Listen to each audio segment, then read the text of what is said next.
ఈ కడవరి కాలంలో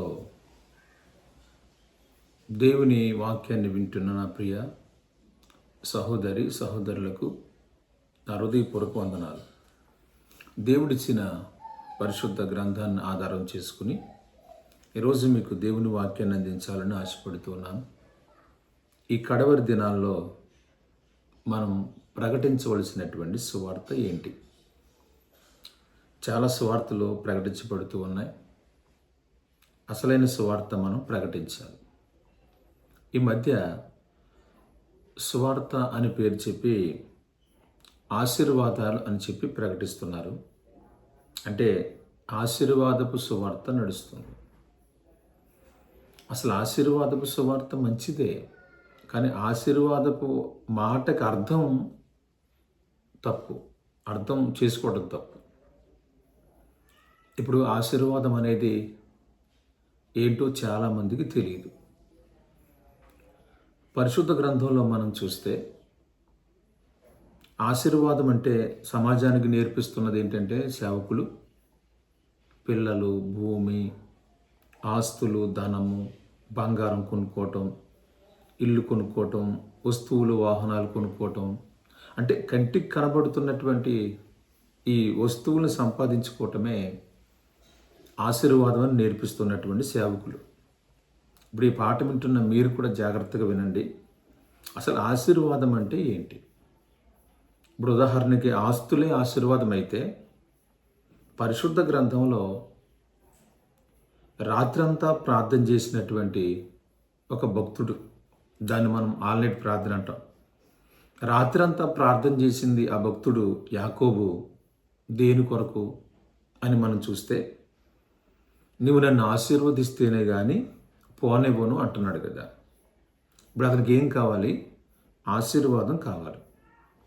అర్థం చేసుకోండి ఆశీర్వాదం అంటే ఏంటో. ఇప్పుడు యాకోబునకు ఏం కావాలి? ఆశీర్వాదం కావాలి. అతనికి ఆస్తులు లేవా? మీరు చదివితే ఆదికాండం 32 అధ్యాయంలో చదివితే అతనికి ఆస్తి ఉన్నట్టు కూడా రాయబడింది. 11 మంది పిల్లలు, 2 భార్యలు, దాసీలు, పశువులు, దుక్కుడెద్దులు, ఆవులు, ఆబోతులు, గొర్రెపోతులు, మేకపోతులు అన్నీ కూడా సమృద్ధిగా ఉన్నాయి. ఈ సమృద్ధిగా ఉన్నటువంటి ఈ భక్తుడు చేస్తున్న ప్రార్థన ఏంటి? నీవు నన్ను ఆశీర్వదించాలి. ఇప్పుడు అతను నిజంగా ఆస్తులు సంపాదించటమే ఆశీర్వాదము, ఒక పెద్ద ఇల్లు కట్టుకోవటమే ఆశీర్వాదము, ఒక పెద్ద కారు కొనుక్కోవటమే ఆశీర్వాదము, లేక ఒక పెద్ద వస్తు వాహనాలు సంపాదించుకోవటం ఆశీర్వాదం అని ప్రకటిస్తున్న దైవ సేవకులారా, ఈ మాటను ఒక్కసారి మీరు గమనించండి. ఇప్పుడు యాకోబుకి ఏమి లేదని ఆశీర్వాదం అడుగుతున్నాడు. మనం చెప్పుకున్నట్టుగానే ఆస్తులు, అంతస్తులు, బంగారము, వెండి, ఈ లోక సంపద ఆశీర్వాదం అయితే మరి యాకోబు అడుగుతున్నది ఏంటి? మీరు అక్కడ చదవచ్చు, నన్ను నీవు ఆశీర్వదిస్తేనే కానీ అని రాయబడింది. అంటే ఆశీర్వాదమే కదా అడిగేది. మరి ఆశీర్వాదం అడుగుతున్నప్పుడు మనం ప్రకటిస్తున్న ప్రకారంగా అయితే ఆస్తులు ఉన్నాయి కదా, ఇంకా ఆయనకి ఆశీర్వాదం ఎందుకు? ఇక్కడ జాగ్రత్తగా గమనించాలి. ఆశీర్వాదం అంటే ఆస్తులు కాదు. దేవుణ్ణి నమ్ముకోని వాళ్ళు మంచి గృహాలు కట్టుకుంటారు, దేవుణ్ణి నమ్ముకున్న వాళ్ళు కడతారు. ఈ భూలోకం అందరికీ సమానమే, ఈ మాట మర్చిపోవద్దు. ఇక్కడ ప్రార్థించినా ప్రార్థించకపోయినా, దేవుణ్ణి నమ్మినా నమ్మకపోయినా సంపాదన మాత్రం ఆగదు, పిల్లలు పుట్టడం కూడా ఆగదు. ఒకవేళ పిల్లలు చర్చికి వస్తేనే ఇస్తారని మీరు చెప్పొచ్చు, చర్చికి రాకుండా పుట్టేవాళ్ళు ఉన్నారు. ఈ మాయగాళ్ళని మీరు బంధించాలి. వీళ్ళు మాయాబజార్లో మాయగాళ్ళు అన్నమాట ఈ సేవకులు.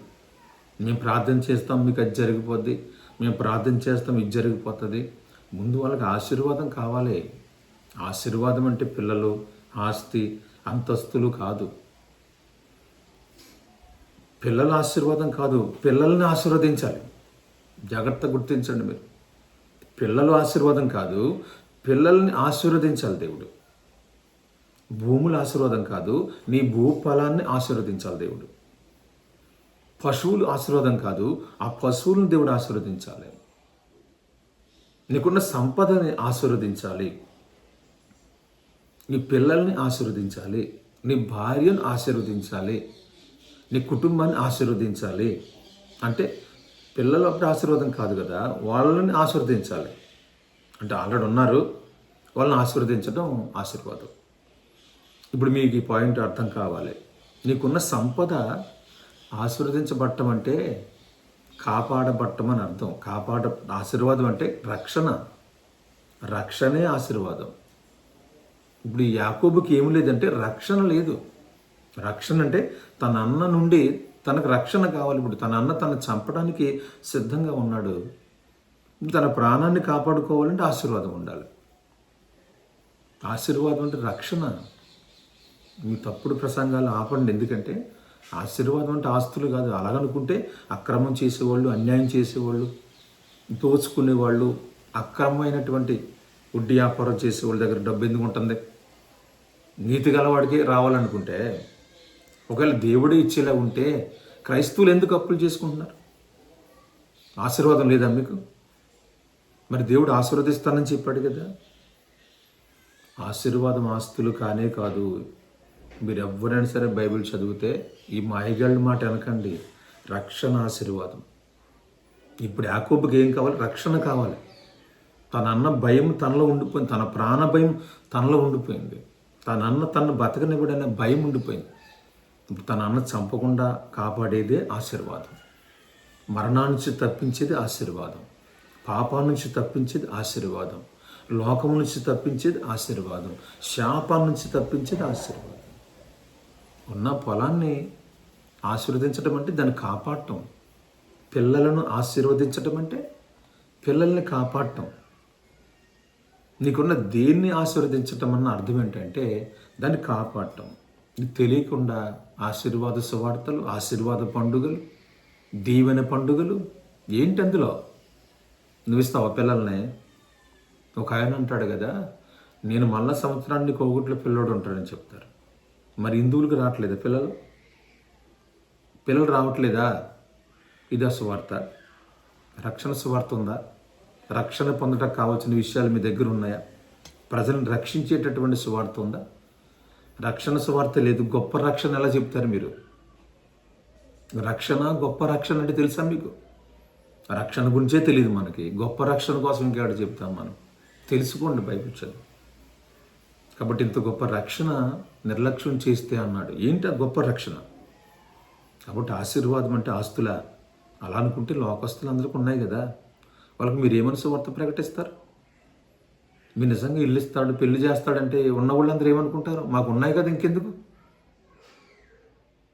అసలు ఆశీర్వాదం అంటే ఏమన్నా తెలుస్తుందా మీకు? ప్రతి ఒక్కడు ఆశీర్వాదమే. ఇప్పుడే ఆశీర్వాదం. ఆశీర్వాదం అంటే రక్షణ. జక్కయ్య ఉన్నాడు, ఆస్తిపరుడు. ఏసు ఇంటికి వచ్చాడు. ఆస్తిపరుడు కాస్త ఏమయ్యాడు తెలుసు కదా మీకు. 2 భాగాలు చేశాడు ఆస్తిని. ఒక భాగం ఇచ్చేశాడు, మళ్ళీ ఇంకొక భాగాన్ని 4 ముక్కలు చేశాడు. తనకేం మిగిలింది యేసు వచ్చాక? మరి అంతకుముందు యేసు రాకముందు ధనవంతుడనే పేరు ఉంది కదా. కాబట్టి ఆశీర్వాదం అంటే ఆస్తులు కాదండి. ఆశీర్వాదం అంటే రక్షణ. రక్షణ అనగా ఏసే ఆ రక్షణ. యేసుని గురించి ప్రకటించటమే రక్షణ గురించి ప్రకటించటం. ఈరోజు రక్షణ గురించి తెలియక, ఆశీర్వాదం గురించి తెలియక ప్రతిదానికి ఆశీర్వాదమే. సారా కొట్టును ఆశీర్వదించాలి, నువ్వు చేసే పాపగృహాలను ఆశీర్వదించాలి, అక్రమాన్ని ఆశీర్వదించాలి, అక్రమ వ్యాపారాలని ఆశీర్వదించాలి. మీరు ఆశీర్వదించేస్తారు. ఆశీర్వాదం అంటే రక్షణ. నీ బోధ మార్చు, సరైన ఉపదేశం చెప్పు, రక్షించబడతారు.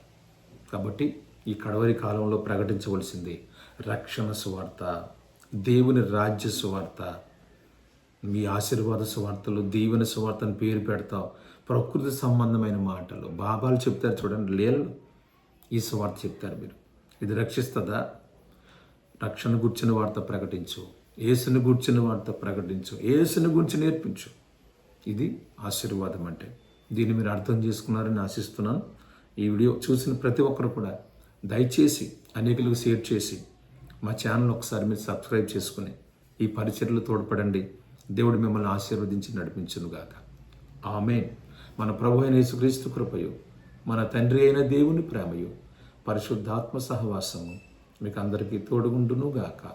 ఆమేన్. ఆమేన్. అందరికీ